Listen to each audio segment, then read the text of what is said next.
Yogi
Yogi Ram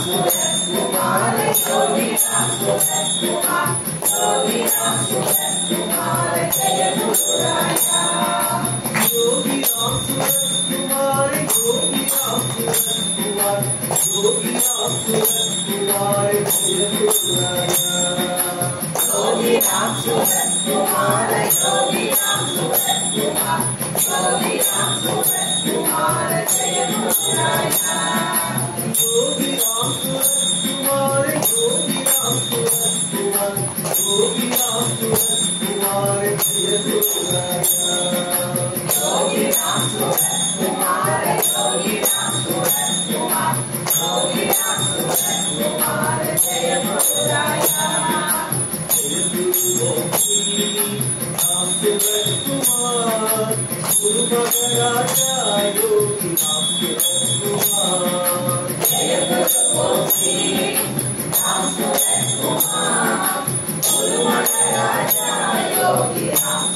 Surat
Kumar Yogi Ram Surat Kumar Yogi Ram Surat Kumar Yogi Ram Surat Kumar जय गुरुराया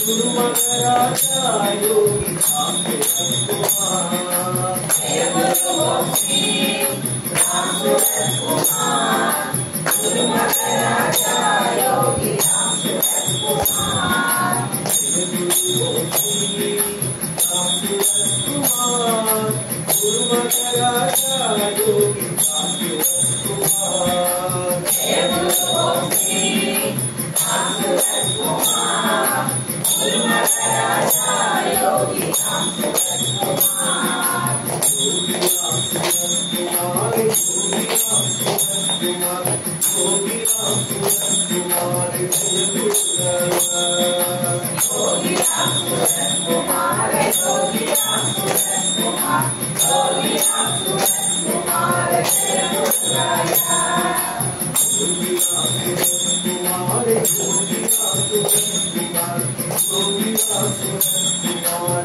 जय गुरुराया योगी राम सूरत कुमार योगी राम सूरत कुमार योगी राम सूरत कुमार जय गुरुराया योगी राम सूरत कुमार योगी राम सूरत कुमार योगी राम सूरत कुमार जय गुरुराया योगी राम सूरत कुमार योगी राम सूरत कुमार योगी राम सूरत कुमार जय गुरुराया योगी राम सूरत कुमार योगी राम सूरत कुमार योगी राम सूरत कुमार जय गुरुराया योगी राम सूरत कुमार योगी राम सूरत कुमार योगी राम सूरत कुमार जय गुरुराया योगी राम सूरत कुमार योगी राम सूरत कुमार योगी राम सूरत कुमार जय गुरुराया योगी राम सूरत कुमार योगी राम सूरत कुमार योगी राम सूरत कुमार जय गुरुराया जय गुरु श्री राम सूरत कुमार गुरु महाराजा योगी राम सूरत कुमार जय गुरु श्री राम सूरत कुमार गुरु महाराजा योगी राम सूरत कुमार जय गुरु श्री राम सूरत कुमार गुरु महाराजा योगी राम सूरत कुमार जय गुरु श्री राम सूरत कुमार गुरु महाराजा योगी राम सूरत कुमार योगी राम सूरत कुमार योगी राम सूरत कुमार योगी राम सूरत कुमार जय गुरुराया योगी राम सूरत कुमार योगी राम सूरत कुमार योगी राम सूरत कुमार जय गुरुराया योगी राम सूरत कुमार योगी राम सूरत कुमार योगी राम सूरत कुमार जय गुरुराया योगी राम सूरत कुमार योगी राम सूरत कुमार योगी राम सूरत कुमार जय गुरुराया योगी राम सूरत कुमार योगी राम सूरत कुमार योगी राम सूरत कुमार जय गुरुराया योगी राम सूरत कुमार योगी राम सूरत कुमार योगी राम सूरत कुमार जय गुरुराया योगी राम सूरत कुमार योगी राम सूरत कुमार योगी राम सूरत कुमार जय गुरुराया योगी राम सूरत कुमार योगी राम सूरत कुमार योगी राम सूरत कुमार जय गुरुराया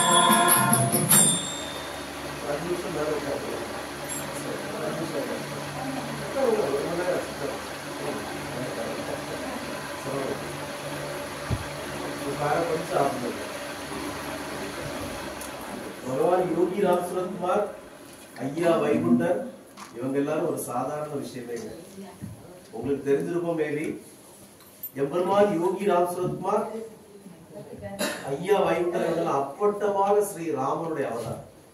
நாம எல்லாமல்ல எம்பெருமான் 9 அவதாரங்கள் எடுத்திருக்காரு இல்லையா? 10வது அவதாரம் மட்டும் கலியுக அவதாரம் நம்ம நம்பிட்டு இருக்கோம். இந்த 9 அவதாரங்கள்ல நாம அதிகமாக பிரைஸ் பண்றது ராம அவதாரம், அடுத்ததா கிருஷ்ண அவதாரம். ஏன் இந்த ராம அவதாரத்துக்கு இவ்வளவு சிறப்பு அப்படிங்கிறது தெரியுமா உங்களுக்கு? ஏன் இந்த ராம அவதாரத்துக்கு மட்டும் இவ்வளவு சிறப்பு? பகவான் எல்லாமல்ல எம்பெருமான் எந்த இடத்துலயுமே தன்னை ஒரு தெய்வமா அவர் வெளிப்படுத்த, முதல்ல இருந்து கடைசி வரைக்கும் தன்னை மனிதனாகவே தான் அவர் நடத்தார். கிருஷ்ண அவதாரத்துல கூட பல இடத்துல அவரு அதிசயங்கள் அற்புதங்களை காட்டியிருக்கார். கிருஷ்ண அவதாரத்துல அவர் கடவுளுங்கிறது பாண்டவர்களுக்கு தெரியும், துரியோதனார்களுக்கு தெரியும். ஆனா துரியோதனார்களுக்கு அதை உணர முடியல, அதை பணிந்து நடக்க தெரியல. ஆனா பாண்டவர்களுக்கு, குந்தி தேவிக்கு, பாஞ்சாலி எல்லாருக்குமே பகவான் ஸ்ரீ கிருஷ்ணர் வந்து பரமபொருள் அவங்களுக்கு தெரியும். ஆனா ராம அவதாரத்துல யாருக்குமே ராமனுக்கு கடவுளுங்கிறது தெரியும். அதுதான் பெரிய சிறப்பு. அவர் மனிதனாகவே வாழ்ந்தார். மனிதன் அவதாரத்திலையும் எந்த இடத்துலயுமே அவர் தன்னிலை மறக்கவே இல்லை. சீதா பிரிஞ்சப்பவும் சரி, ஊரே கொண்டாடுது, அயோத்தியா மாநகரமே கொண்டாடுது, நாளைக்கு நம்முடைய இளவரசர் பதவி ஏற்க. அடுத்த நாள் காலையில காட்டுக்கு போற நிலையில ஒரு தன்னிலை மறக்க, அந்த நிலையிலையும் அவர் தானாகவே இருந்தார், மனிதனாகவே வாழ்ந்தார். அந்த தன்னிலை மறக்காத தன்மைதான் ராமவதாரத்தை நாம போற்றுறது காரணம். இன்னொரு காரணம், இந்த உலகத்துல ராம அவதாரம் மட்டும், மற்ற எல்லா அவதாரங்களும் ஒரு முறை தான். வாமன அவதாரம், கிருஷ்ண அவதாரம், நரசிம்ம அவதாரம் எல்லாம் ஒரு முறை தான். இந்த ராம அவதாரம் மட்டும் மீண்டும் மீண்டும் நடக்கக்கூடிய ஒரு அவதாரம். அந்த கதை தெரியுங்களா உங்களுக்கு? கதை தெரியாதா? நம்ம சத்சங்கத்துல யாருமே சொல்லிடுவோம், இவங்கெல்லாம் பார்க்க மாட்டாங்க. நம்ம ராம அவதாரம் மட்டும் இந்த பிரபஞ்சத்தில் எப்போதெல்லாம் தேவைகள் இருக்கிறதோ அப்போதெல்லாம் ராம அவதாரம் மீண்டும் மீண்டும் வரும். அதுக்கு ராமாயணத்துல ஒரு கதை இருக்கு. எம்பெருமான் ஸ்ரீ ராமபிரான் தன்னுடைய அவதார நோக்கம் முடிந்த பிறகு வைகுண்டத்தில் இருந்து அவருக்கு அழைப்பு வருது. ஐயா, உங்களுடைய அவதாரம் முடிஞ்சு போச்சு, நீங்க வைகுண்டத்துக்கு வரலாம் அப்படின்ன உடனே யாரா இருந்தாலும், இறைவனாகவே இருந்தாலும் மனித வடிவில் வந்து விட்டார். நமக்கு என்ன சாஸ்திரம் சம்பிரதாயம் அதே தான் அவங்களுக்கும், நமக்கு என்ன நடக்கணுமோ அதுதான் அவங்களுக்கு நடக்கும். அப்போ ராமபிரான் சொல்றாரு, கரெக்டு தான், அவதாரம் முடிஞ்சு போச்சு, காலனை வர சொல்லுங்க, நான் வந்துடுறேங்கிற. காலன் வந்தவன் உள்ள போக மாட்டேங்கிறான், வெளியே நிக்கிறான். ஏன்? ராமபிரான கூட்டிட்டு போறது காலன் வந்திருக்கான், ஆனா காலன் ராமபிரான் கிட்ட போக மாட்டேங்கிறான், வெளியே நிக்கிறான். ஏன்? ராமபிரான் பக்கத்துல ஆஞ்சநேயர் உட்கார்ந்து இருக்காரு, அதனால காலன் உள்ளே போக மாட்டேங்கிறான். ராமபிரானுக்கு புரிஞ்சு போச்சு, ஆகா இவன் உட்கார்ந்து இருக்கானே, ஆஞ்சநேயர் பக்கத்துல இருக்கிறானே, காலம் வரமாட்டான்னு அவர் தன்னுடைய கணையாளியை கலத்தி கீழே போட்டுவார். போட்டுட்டு ஆஞ்சநேயர்கிட்ட, இப்ப கணையாளி கீழே விழுந்துருச்சு, போய் எடுத்துட்டு வா அப்படிம்பார். ஆஞ்சநேயர் தேடி தேடி பார்ப்பார், கணையாளியை காணாது. கணையாளி கீழே போயிட்டு இருக்கும். ஆஞ்சநேயர் ஒரு வடிவா எடுத்து கீழேயே தேடி போவார், பாதாளத்தை தேடி அந்த அவருடைய கணையாளிய, ராமபிரானுடைய கணையாளியை தேடி போவார். போச்சுலே அது ஒரு பாம்பு உலகத்துல போய் தேடுவார். போற வழியில ஒரு பாம்பு உலகம் கிராஸ் ஆகும். அங்க நாகராஜா வந்து கிங்கா உட்கார்ந்துருப்பார் அந்த உலகத்துல. இவர் வழியில அவரை பார்த்ததுனால, எப்ப நாகராஜா, நம்ம ராமபிரானுடைய கணையாளி இங்க எதுவும் வந்துதா, நான் ரொம்ப நாளா தேடிட்டே இருக்கிறப்பா அப்படின்னோட அவரு நாகராஜா சொல்லுவாரு, இது இருந்தாலும் இருக்கும், நான் ஒரு இடத்துக்கு கூப்பிட்டு போறேன், வா அங்கே தேடி பார்ப்போம், அங்க இருந்தாலும் இருக்கும் அப்படின்னு சொல்லுவாரு. ஆஞ்சநேயரை அந்த நாகராஜா கூட்டிட்டு போச்சுல ஒரு இடத்த காட்டுவார் ஆஞ்சநேயருக்கு. ஆஞ்சநேயர் பிரமிச்சு போயிடுவார் பார்த்து. ஏன்னா அங்க ராமபிரானுடைய கணையாளி மலை போல் குவிந்து கிடக்கலாம். அவர் ஒரு கணையாளி தேடினார், அங்க பார்த்தா ராமபிரானுடைய கணையாளி மலை போல் குவிந்து கிடக்கலாம். அப்போ ஆஞ்சநேயருக்கு அப்பதான் புரியுது, இந்த ராம அவதாரம் ஒரு அவதாரம் அல்ல, இது இந்த பிரபஞ்சத்தில் தேவைப்படும் போதெல்லாம் நடந்து கொண்டிருக்கிறது அப்படிங்கிறத ஆஞ்சநேயர் புரிஞ்சிருக்காரு. அதே போல வந்த அவதாரங்கள் தான் ஐயா வைகுண்டர், யோகி ராமசுவாமி. சாதாரண அவதாரம் இருக்காரு. ஐயா வைகுண்டர் வந்தது என்ன பர்பஸ்ங்கிறது உங்களுக்கு எல்லாம் தெரிஞ்சுக்கும். ஐயா வைகுண்டர் வந்தது, இன்னைக்கு இருக்கிறவங்க மாத்தி மாத்தி என்ன வேணாலும் சொல்லலாம், அவங்க என்ன வேணாலும் பேசலாம். ஐயா வைகுண்டர் எதுக்கு அவதாரம் எடுத்து வந்தாருங்கிறது எங்களுக்கு தெரியும். ஆனா இவங்க இப்ப இருக்கிற ஆத்தரைஸ்டு பர்சன்ஸ் சொல்லிக்கிறவங்க என்ன வேணாலும் புரட்டி பேசலாம். ஐயா வைகுண்டர் தோன்றிய ஒரு காலம் கன்னியாகுமரி மாவட்டம், அதை சுற்றியுள்ள பகுதிகள்ல மிக மோசமான ஒரு காலகட்டம். அந்த காலகட்டத்துல ஐயா வைகுண்டர் யாரை எதிர்த்தாருன்னா அந்த அந்நிய கும்பல்கள் தான் எதிர்த்தார். அங்க பள்ளியாடின்னு ஒரு இடம் இருக்கு. அந்த பள்ளியாடியை தலைமையகமாக கொண்டு திருவாங்கூர் சமஸ்தான ராஜா ஆண்டுகிட்டு இருக்கிறப்போ பள்ளியாடிய ஹெட் குவார்டரா வச்சுதான், ஒரு சர்ச்சை வச்சுதான் மத மாற்றமே நடந்தது. அப்ப பசி பட்டினி அன்னைக்கு இந்தியா பாரத தேசத்துல செயற்கையாக உருவாக்கப்பட்ட பசி பட்டினி. அந்த பள்ளியாடி சர்ச்சில் சாப்பாடு போடுவாங்க, எல்லா ஞாயிற்றுக்கிழமை சாப்பாடு போடுவாங்க. இதை சாப்பிடுறதுக்காக அன்னைக்கு அரிசி சோறே கிடைக்காத ஜனங்கள், என்னெல்லாம கிழங்கு, அங்க கேரளா கிழங்கு அந்த மாதிரி சாப்பிட்டு இருந்த ஜனங்க அரிசி சோறு சாப்பிடுறதுக்கு ஆசைப்பட்டு ஞாயிற்றுக்கிழமை தோறும் அங்க போவாங்க. போறப்போ நடராஜனுங்கிற பேரை ஜார்ஜ்னு மாத்தி வச்சுருவாங்க, அப்புறம் முருகன் போற பேரை மேத்யூன்னு மாத்தி வச்சுருவாங்க. இப்படி நடந்துகிட்டே இருந்தது. நோட்டு போட்டு லிஸ்ட் எழுதிக்கிட்டே இருப்பாங்க. இது காலப்போக்குல போக போக போக போக கூட்டம் குறையுது. அப்போ வெள்ளக்கார பாதிரியார் தான் இருக்காரு. வெள்ளக்காரங்க தான் இருந்தாங்க, அப்போ பாதிரியார் வெள்ளக்காரங்க தான். வெள்ளக்காரங்க கேக்குறாங்க, ஏய் ஏன் கூட்டம் குறையுது, ஏன் ஆட்கள் வரல இப்போ அப்படின்னு கேக்குறப்போ ஜனங்க சொல்றாங்க, இப்போ பூவண்டன் தோப்புன்னு ஒரு இடம் இருக்கு, சாமி தோப்பு பழைய பேர் பூவண்டன் தோப்பு. அங்க வந்து ஏதோ ஒரு சாமி சாணாசாமி ஒருத்தன் உட்கார்ந்து ஏதோ மண்ணு தண்ணியும் கொடுத்து நோயை குணப்படுத்திட்டு இருக்காங்க, பூரா ஜனங்களுக்கு அங்க போகுது அப்படின்னு சொன்ன உடனே வெள்ளக்காரனுக்கு கோவம் வந்துச்சு. அன்னைக்கு இருந்த எல்லா வெள்ளக்கார எஜமான்களுக்கும் அடியாட்களா இருந்தவங்க தான் நம்ம கிங். எல்லா அரசர்களும் அவங்களுக்கு ஏன்னா பகிச்சிக்க முடியாது, சண்டை போட முடியாது. அதனால எப்பா நீ சொல்றத நாங்க செய்துட்டு பேசாம உட்கார்ந்து எங்களை டிஸ்டர்ப் பண்ணாது அப்படின்னு தான் இருந்தாங்க. திருவாங்கூர் மகாராஜாவும் வெள்ளக்காரனுக்கு அடிமையா தான் இருந்தார். அதுல விதிக்கப்பட்ட முலை வரி, அந்த வரி, அடிமை சாசனம் அவன் பூர்த்தி விட்டதுதான், வேற இவங்களுக்கு அதெல்லாம் ஒன்றும் பெருசா தெரியாது. அப்போ இவன் சொன்னாயே, நீ 18 ஜாதி அடிமையா வச்சிருக்கேன்னு சொன்னா அங்க ஒருத்தன் அந்த ஜாதியில இருக்க ஒருத்தங்க மண்ணு தண்ணி கொடுத்து குணப்படுத்திட்டு இருக்கான், அரெஸ்ட் பண்ணி அவன் அப்படின்னா. அதை கேட்டுதான் அந்த மன்னன் ஐயா வைகுண்டரை அரெஸ்ட் பண்ண கைது பண்ணி இழுத்துட்டு வந்தான். அதுக்கு ஒரு கதையெல்லாம் ஒன்று தெரியும், அவர் எவ்வளவு அற்புதங்கள் எல்லாம் காட்டினான்னு தெரியும். அப்போ ஐயா வைகுண்டர் அந்த வழிபாட்டை இந்த ஜனங்கள்லாம் மாடு மாட மந்த மந்தையா போறாங்களேன்னு எதிர்க்கிறதுக்காகத்தான் முதல் முறையாக ஞாயிற்றுக்கிழமைகள்ல வழிபாட ஆரம்பிச்சார். சர்ச்சுகள்ல ஞாயிற்றுக்கிழமை வழிபாடு நடக்கிறதை மாத்தணுங்கிறதுக்காகத்தான் ஞாயிற்றுக்கிழமை ஒரு வழிபாடுன்னு ஆரம்பிச்சார். அதே போல சர்ச்சுகள்ல தான் அந்த கூட்டு பிரார்த்தனை நடக்கும். ஒருத்தர் சொல்லுவாரு மீட்டிங் நடக்கும், அதெல்லாம் நடக்கும். இதே கூட்டு பிரார்த்தனையை ஐயா வைகுண்டர் நமக்கு உச்சிப்படி வந்தார். ஐயா சிவ சிவ சிவ சிவ அரகராக நீங்க எல்லாம் சொல்லுங்க, கூட்டு பிரார்த்தனையா அவன் தான் தந்தார்.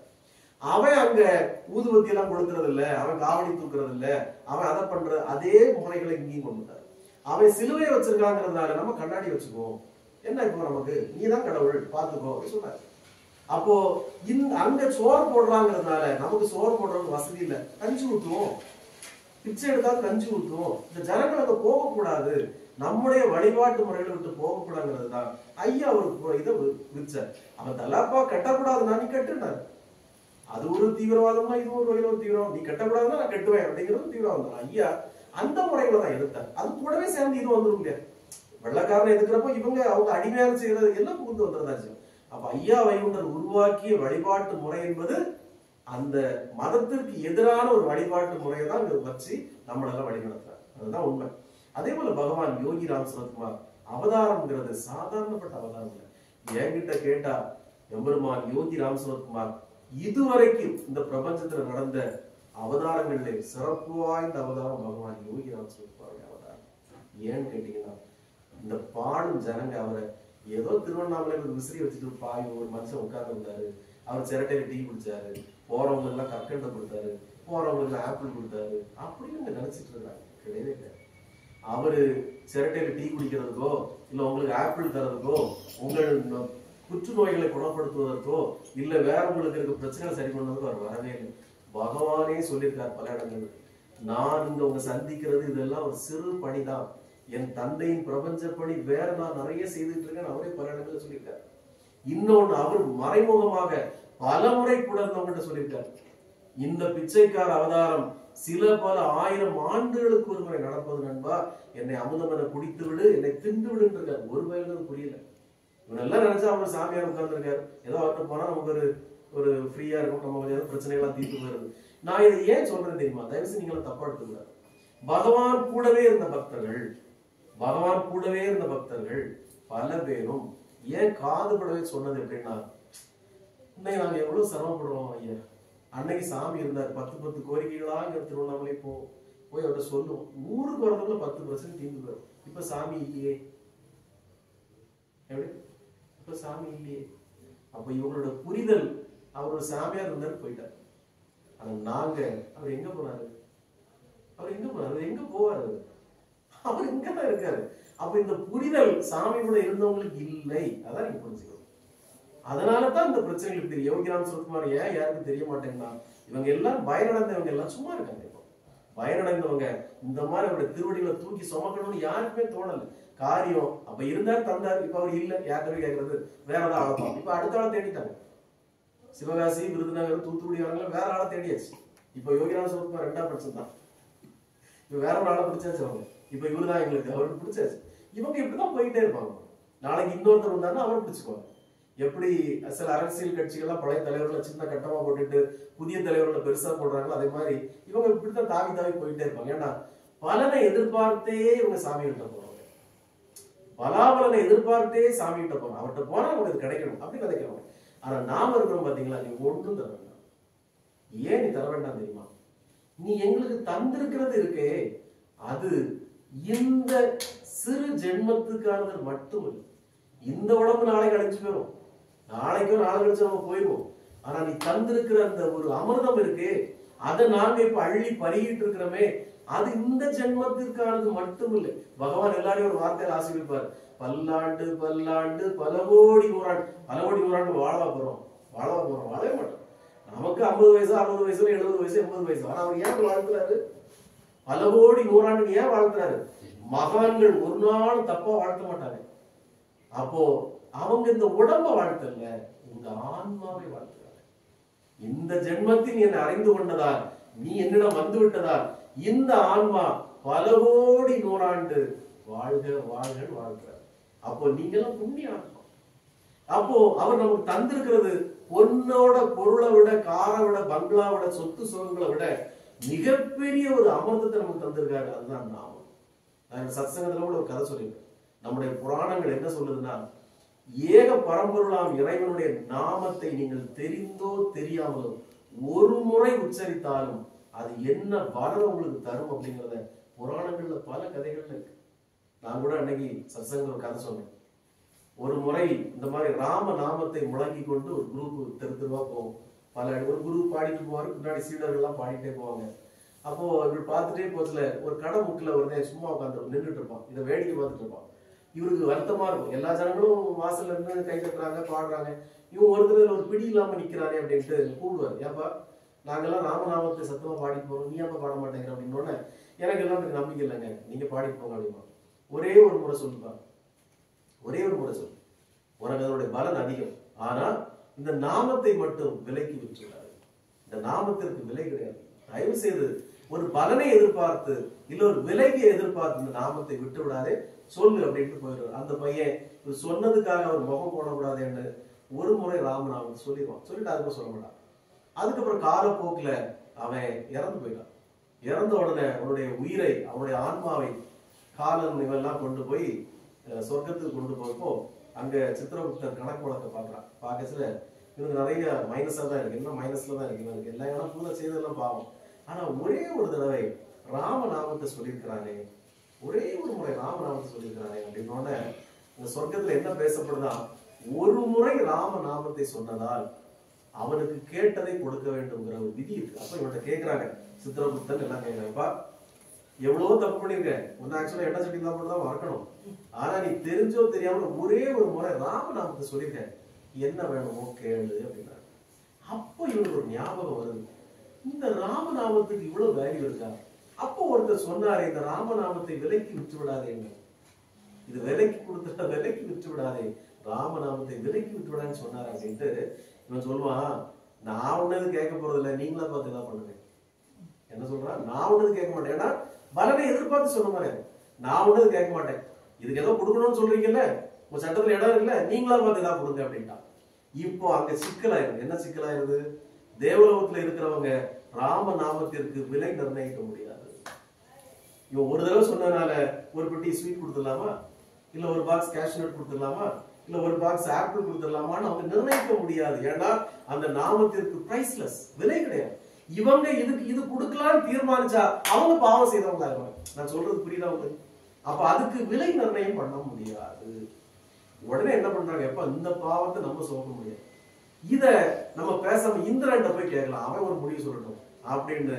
பாப்பா போவோம் அப்படின்னா, இவன் சொன்னாயோ நடந்தெல்லாம் வர முடியாது. ஏன்னா இப்ப இவன் பெரியாளாயிட்டான்ல, நான் ஒரு நாம சொல்லியிருக்கேன், நான் நடந்தெல்லாம் வர முடியாது, பல்லக்கில் தூக்கிட்டு போங்க அப்படின்னா. உடனே அவரு சித்திரகுப்தன் காலெல்லாம் பல்ல கட்டி தூக்கி வாங்க பாடிடலாம். இவன் ஏறி உட்கார்ந்து சொன்னான், யோ நீ ஏன் உட்காந்து நீ வாயா தூக்கியா அப்படின்னு. இப்போ சித்திரகுப்தன் காலெல்லாம் சேர்ந்து தூக்கி போறாங்க. போய் நேரம் இந்திரலோகத்துல போய் இந்திரனோடு இறக்கி விட்டாங்க. இந்திரன் கேட்டா யாருக்கு எதுக்கு அப்ப கூட்டு வந்திருக்கீங்கன்னு. ஐயா இந்த மாதிரி படுபாவி பயவன் கலியுகத்துல, ஆனா எப்படி ஒரு தடவை ராமநாமத்தை சொல்லியிருக்கான், என்னடா வேணும்னா அதுவும் கேட்க மாட்டேன்றான். நாம தான் ஏதாவது கொடுக்கணுமா, நாங்க அதை செய்ய முடியாது, நீங்க ஏதாவது சொல்லுங்க நாங்க கொடுத்துட்றோம்.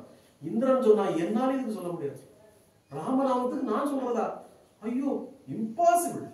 அப்ப என்ன பண்ணலாம், பேசாம பிரம்மதேவர்கிட்ட போயிடுவோம், அவர் சொல்லட்டும், மும்மூர்த்திகள் ஒருத்தர் அவர் சொல்லட்டும் பாத்துக்கலாம் அப்படின்னு. அங்க இருந்து ரதம் புறப்படுது. உடனே இவன் அடுத்து சொன்னான், ஐயோ இந்திரா என்ன அங்க பாத்துட்டு வாயா நீ தூக்கி அப்படின்னா.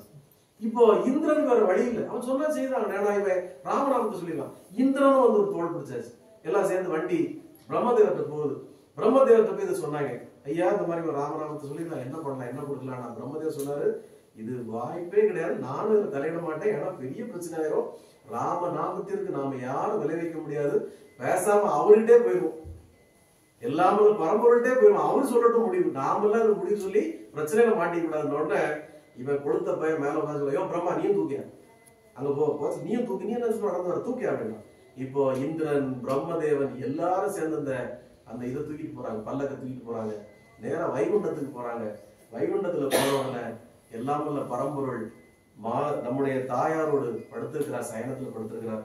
அங்க போய் பிரம்மதேவெல்லாம் கேட்டாங்க, ஐயா இந்த படுபாவி பையன் வாழ்ந்தது செய்யறதுக்கு தான் அநியாயம், உனக்கு எப்பவும் தெரியாம உங்க நாமத்தை ஒருத்தர் சொல்லியிருக்காங்க, இந்த மாதிரி கேட்கலாம், நீங்களே கொடுங்கன்றாங்க, என்ன கொடுக்கறது, இந்த ராமநாமத்திற்கு நாங்கள் என்ன விலை கொடுப்பது, நீங்க தான் முடிவு சொல்லணும், எங்களால ஒண்ணும் சொல்ல முடியலன்னு. உடனே எல்லாம் இல்ல எம்பெருமான் சொன்னாராம், இந்த பாவின்னு உங்களுக்கே தெரியுது, ஆனா இன்னைக்கு அவ்வளவு சேர்ந்து அவனை பல்லக்குல தூக்கிட்டு வரீங்களே, இதை விட பெருசா என்ன கொடுத்துட முடியும் நாமத்தை. இந்திரன் முதற்கொண்டு பிரம்மதேவன் முதற்கொண்டு அவனை பல்லக்குல தூக்கி சமந்துட்டு வரீங்களே, இதுதான் ஒரு முறை சொன்னதற்கான பலன், இதுவே பெரிய விஷயம்.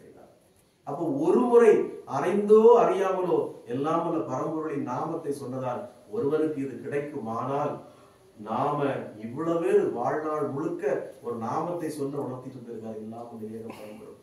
அதுவும் இந்த நாமத்துல சிறப்பு என்னன்னா, ஐயா மட்டும் உட்கார்ந்து சொல்லிட்டு இருந்தா அதுக்கு என்ன பலனோ அதை விட நாமெல்லாம் ஊரெல்லாம் சேர்ந்து அந்த ஐயாவுக்கு நாம சொல்லச்சுல அதுக்கு பலன் பலாயிரம் மடங்கா, பலாயிரம் மடங்கா.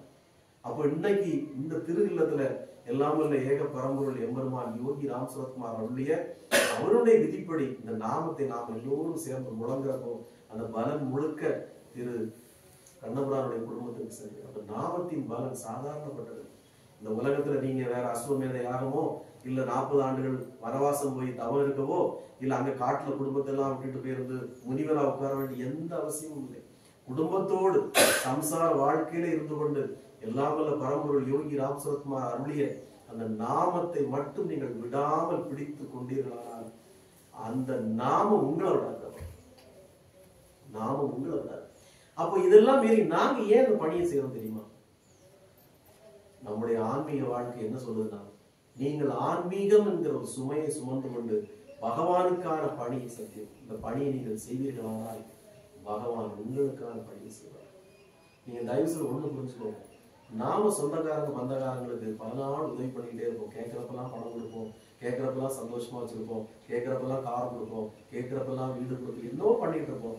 ஒரு நாள் கொடுக்க முடியலன்னா அன்னைக்கு சண்டை வந்துடும், அவன் திட்டிக்கு போயிடும். ஆனா எல்லாம் பரம்பொருள் அப்படி கிடையாது. நீங்க ஒரே ஒரு முறை சொல்லியிருந்தாலும் அவர் நீங்க அடுத்த நாள் அவர் திட்டிட்டு போனாலும் உங்களை என்னைக்கு திட்டிட்டு அவர் தூக்கி காய்கால முடிச்சுன்னு துணிக்கிறவர் கிடையாது. அந்த ஒரு நாமத்தின் பலன் உங்கள் யுகம் உள்ளவரை அது இருக்கும். அதுதான் ஏக பரம்பொருள். அப்போ இந்த நாமத்தை நாம விடாம பிடிச்சிட்டோம்னா அவர் நம்மளை விடவே மாட்டார். அவர் விடவே மாட்டார். சோதனைகள் எல்லாருக்கும், கஷ்டங்கள் எல்லாருக்கும். சாமிக்கு வரலையா, ஐயா வைகுண்டருக்கு வரலையா, புத்தருக்கு வரலையா, இயேசுநாதருக்கு வரலையா, எல்லாருக்கும் 63 நாயன்மார்களுக்கு வரலையா, யாருக்கு வரல சோதனைகள்? எல்லாரும் கஷ்டப்படுவோம். ஆனா சந்தோஷமா இவங்க எல்லாம் பயன் அடைந்திருக்காங்களான்னா நிறைய பேர் பயன் அடைந்திருக்காங்க, நிறைய பயன் அடையாதவங்களும் இருக்காங்க. ஆனா சந்தோஷமா இருக்காங்க. எது நடந்தாலும் எது நடக்காவிட்டாலும் எனக்கு எல்லாம் இல்லை எம்பெருமான் ஒரு நாள் செய்வார், எல்லாம் செய்வார். ஏன்னா இப்போ எப்போ அவருக்கான திருப்பணி இவங்க தலைமையில எடுத்து செய்யறாங்களோ இப்ப அவர் நமக்கு கடங்க, இப்ப அவர் நமக்கு கடங்க, இப்ப அவர் தான் நமக்கு கடனை கழிக்கணும். அப்போ பகவான் நம்மளை விட்டு விடவே மாட்டார். விட முடியாது. இப்ப அவருக்கு கால்ல நம்ம பற்றி பிடிச்சிருக்க விலங்கு மாதிரி அவர் நம்மளை விடவே முடியாது. பிடிச்சிருக்காருல்ல, நம்மளை விட முடியாது. அப்போ இத்தகைய சூழ்நிலை நாம பகவானை கமிட் பண்ணிட்டோம். நீங்க எங்களை விட்டு போக முடியாது, செய்துட்டு போங்க அப்படிங்கிற மாதிரி. இந்த நாமம் அனைத்தையும் தரும். இந்த நாமம் எல்லாவற்றையும் செய்யும். அதனால தான் இந்த எளிமையான நாம பிரச்சாரத்தை நாம செய்யணும், இந்த புண்ணிய திருப்பணியை நாம செய்யணும்னு துடிக்கிறோம். இந்த நாமம் உலகமெல்லாம் வசப்படுத்தும். இந்த யோகி ராம் சுரத்குமார்ங்கிற நாமம் சாதாரண நாமம் இல்லை. எப்படி ஒரு புண்ணிய ஆத்மா 12 ஆண்டுகள்ல வயதான பிறகு வெறும் 12 ஆண்டுகள்ல உலகம் முழுக்க ஒரு நாமத்தை கொண்டு சேர்ந்ததோ, வெள்ளக்காரன் பூரா கோயில் கட்டி அந்த நாமத்தை பாடிட்டே தெரியானோ, அதே போல நாமம் நினைச்சா இந்த எல்லாமல்ல எம்பெருமான் யோகி ராம் சுரத்குமாருடைய நாமத்தை உலகமும் கொண்டு சொல்ல முடியும். நான் யார் சொல்ற புரியுதா? ஸ்ரீல பிரபுபாதா 12 ஆண்டுகள்ல வயதான பிறகு நாமத்தை உலகமும் கொண்டு வர. வெறும் 12 வருஷம் தான். அவர் யூஎஸ்ல போய் இறங்குறச்ச ஒரு கையில ஒரு பொட்டி இருக்கு, வெறும் புத்தகம் தான் இருக்கு, பணம் கூட கிடையாது. அந்த கண்டெய்னர் ஷிப்ல தான் போறாரு. அந்த கண்டெய்னர் ஷிப் கேப்டன்ட்ட நான் அமெரிக்காவில் இறங்க போறேன், என் கையில டாலர் இல்லை, ஒரு $10 கொடுப்பீங்களா, $15 இந்த புக் எடுத்து கொடுப்பீங்களான்னு அவர் $20 கொடுத்தாரு. அந்த $20 போய் அங்க போய் இறங்கி நிற்கிறார் அமெரிக்கா. இப்ப நாம யூஎஸ் போறதா பையனை வந்து வந்துடா பிக்கப் பண்ணிக்க, ஏர்போர்ட்டுக்கு வந்துரு, அங்க பார்த்து உங்க பார்த்து நம்ம எல்லாம் சொல்லிட்டு யாரும் தெரிஞ்ச ஆளுன்னு போக மாட்டோம். ஆனா அவர் யாருமே இல்லாம போய் இறங்கி, ஒரு ஃபேமிலி தெரியும், போய் இறங்கி நின்று ஆரம்பத்தில் சமைச்சு தான் கொடுத்துட்டு இருந்தாரு. எல்லாம் சமைச்சு கொடுத்துட்டாங்க, வேற ஒன்றும் பண்ண முடியல. ஆனா அடுத்த 12 ஆண்டுகளுக்குள் அவர் விதைத்த விதை சரியான விதை. அப்ப எந்த நம்பிக்கையில போறாரு? அவர் அந்த நாமத்தின் நம்பிக்கையில போறாரு. அப்ப நாமளும் இந்த பணியை கொஞ்ச நேரம் அம்மாட்ட வாங்கி கொஞ்ச நேரம் அப்பா பண்ணிடுது. அப்போ இந்த நாமத்தை உங்களுக்கு உட்காரவே முடியலதான் சேர் கொஞ்ச நேரம் மடியில வச்சுருக்காங்க. இந்த இருங்க இல்லையா, இந்த சேர்ல உட்காந்து அந்த அப்புறம் அவருக்கு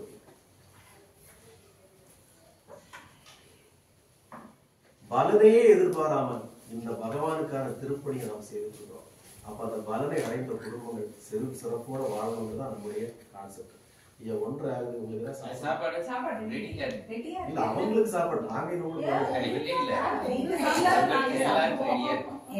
நமக்கு இன்னும் நம்ம லேட்டா வந்துட்டோம், கொஞ்சம் ப்ராசஸ்ல இருக்கு. அப்படியா? நீங்க எல்லாருக்கும் சாப்பாடு அவங்களுக்குலாம் தான், எங்களுக்கு இல்லவே இல்லை. நாங்க ஃபர்ஸ்ட் வரவங்களுக்கு சாப்பாடு கொடுத்து முடிச்சுட்டு கூட பண்ணலாம். 2 மணிக்கு சாப்பிடலாம். சாப்பாடு ரெடியா இருக்கு. இல்ல 2 o'clock சாப்பிடலாம். அதுக்குள்ள ஒரு 108 போட்டி இருக்கு. அதுக்கப்புறம் நீங்க போட்டி போடணும். உதிரி போடணும்.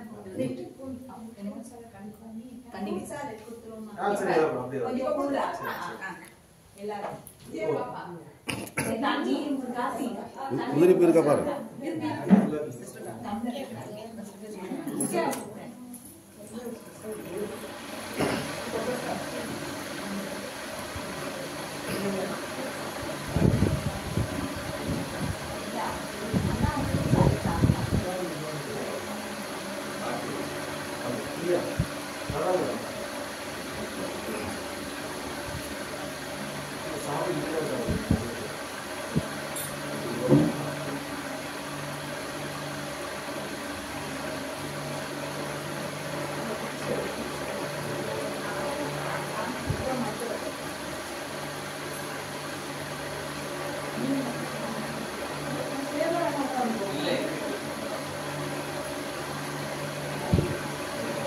இல்ல